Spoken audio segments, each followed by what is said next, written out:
All right, so we have done our reading and writing survey. We have done our jot notes assignment and put it in the assignment box. We've done the reading and writing survey, but now we are going to take part in the discussion in the course for the first time.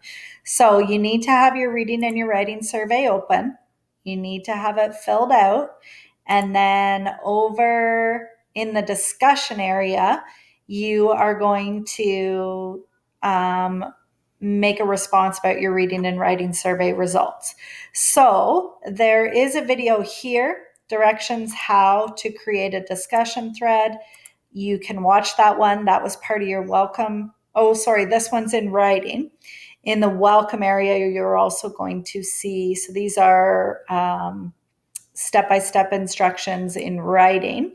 But if you prefer video, down here, you've also got how to respond in a discussion that you should have watched it as part of your introductory activities. So let's have a look at the discussion that's required. So this is going to be your first time doing one of these. And what is the expectation? So let's have a look. So there's another video here, how to engage in discussions. It's the same one that was in the welcome area. And then you are using your survey results from the reading and writing survey. So that's just there as well to draw your attention to that. And then what do you actually need to put in there? So you are going to share your conclusions with your classmates. And I gave you an example. If I noticed that most of my reading involved reading texts and emails, but I occasionally read longer fiction texts like magazines, and I rarely read novels, then I might conclude that I tend to prefer reading texts that have real world significance for me, texts that help me to do my job or give information about how to do things. So you're going to give some kind of little paragraph about what you see are the trends. So for me, for reading, if I was to fill out that survey, a ton of what I read is online news.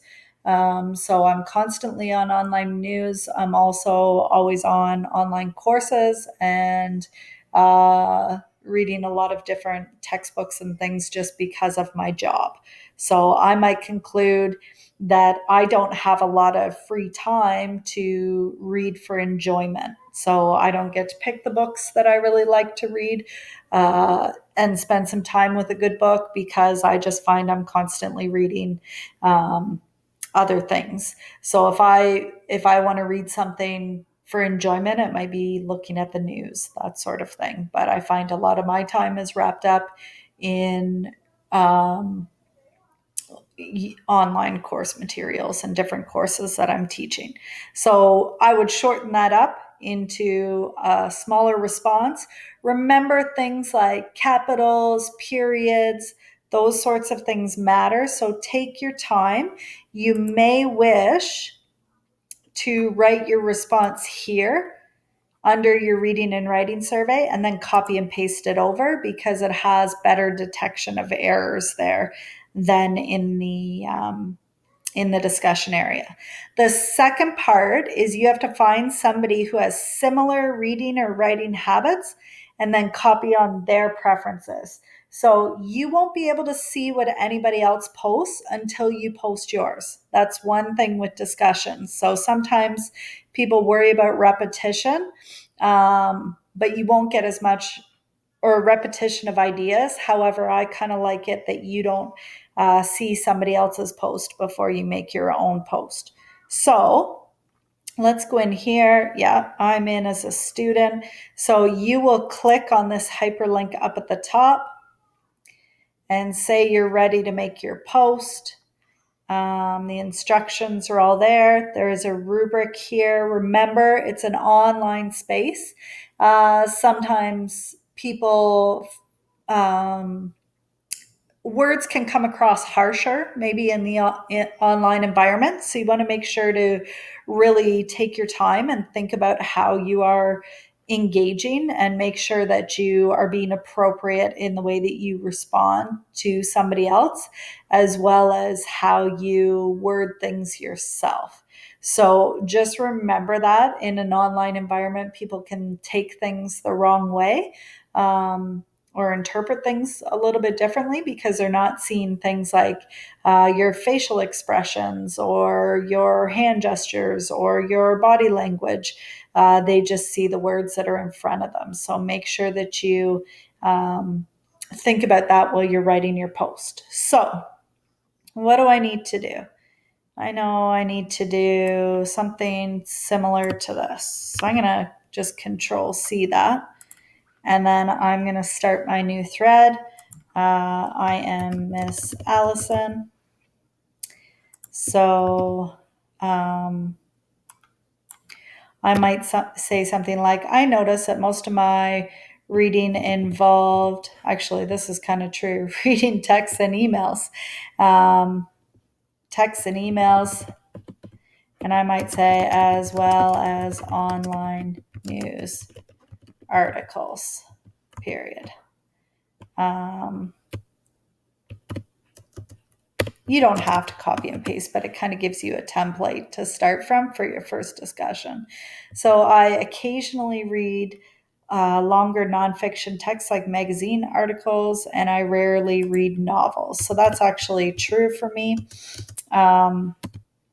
So I might conclude that I tend to prefer reading texts that have real world significance. So for me, this doesn't really apply.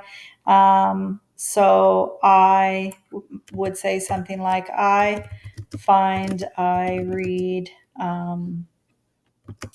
a lot of different materials related to the different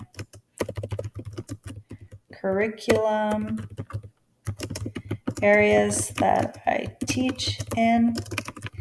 Therefore, most of my reading is most of my, I would say, like longer reading is for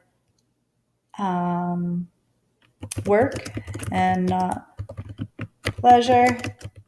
If I am to read for pleasure, I find things like short newspaper articles are what I prefer. Now, if I wasn't constantly reading for work and writing for work, I think that would be different because I really do enjoy a good book. However, I just find that there's not enough hours in the day. So that might be a post that I make. And then I would go down and I would post that. Okay, so once I've posted that, I'm not going to do it, but once I've posted that, I can then see anybody else's post if I refresh, and I just need to wait to respond on somebody else's thread. So actually, let's post this, and then we'll have a look because I want to show you how to respond on somebody else's. So now you're going to see Miss Allison's post. So if I want to respond on that post, I would click on the hyperlink and it will open it up. And then I would say, because you need to respond on one other person. So you could say, Miss Allison, I agree. I am often reading and writing for school and not as much for pleasure. Or you might say, Miss Allison, I still find I have lots of time to read and write for pleasure. One of my favorite things to do is to write songs. right? So you're just going to do some kind of post that responds to the other person's ideas.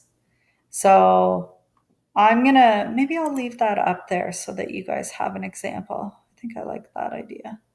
But you won't see the example. No, you won't see the example until you've posted. Well, I'll leave it there anyways. It's not going to hurt anything. Okay, so that's what you're doing for the discussion. It is based on the reading and writing survey that you did, and you can also see here the general discussion board rubric. Sometimes I edit these. I haven't looked at this since last semester. So, did you demonstrate a good understanding of your topic? Um, did you analyze or provide insight or opinions on your reading and your writing? How well did you communicate? So, did you use capitals? Did you use periods? Did you edit your work? So, that's why some people might like to do it in Google Docs before you flip it over. And did you make a connection to another student? And did you do it appropriately? Like, were you kind in the way that you responded? Did you think about your wording to the other person? So, let's look. This one is the second part of the rubric. And so this is one, either I did this or I didn't. So did I share my conclusions about my reading and writing habits? Yes or no. So I'll just tick off one. Did I find somebody else who has similar and comment on their preferences? Yes or no. And we're not going to do the badges this time. So I might delete that before it comes up. Okay, so that's what's expected for your first discussion.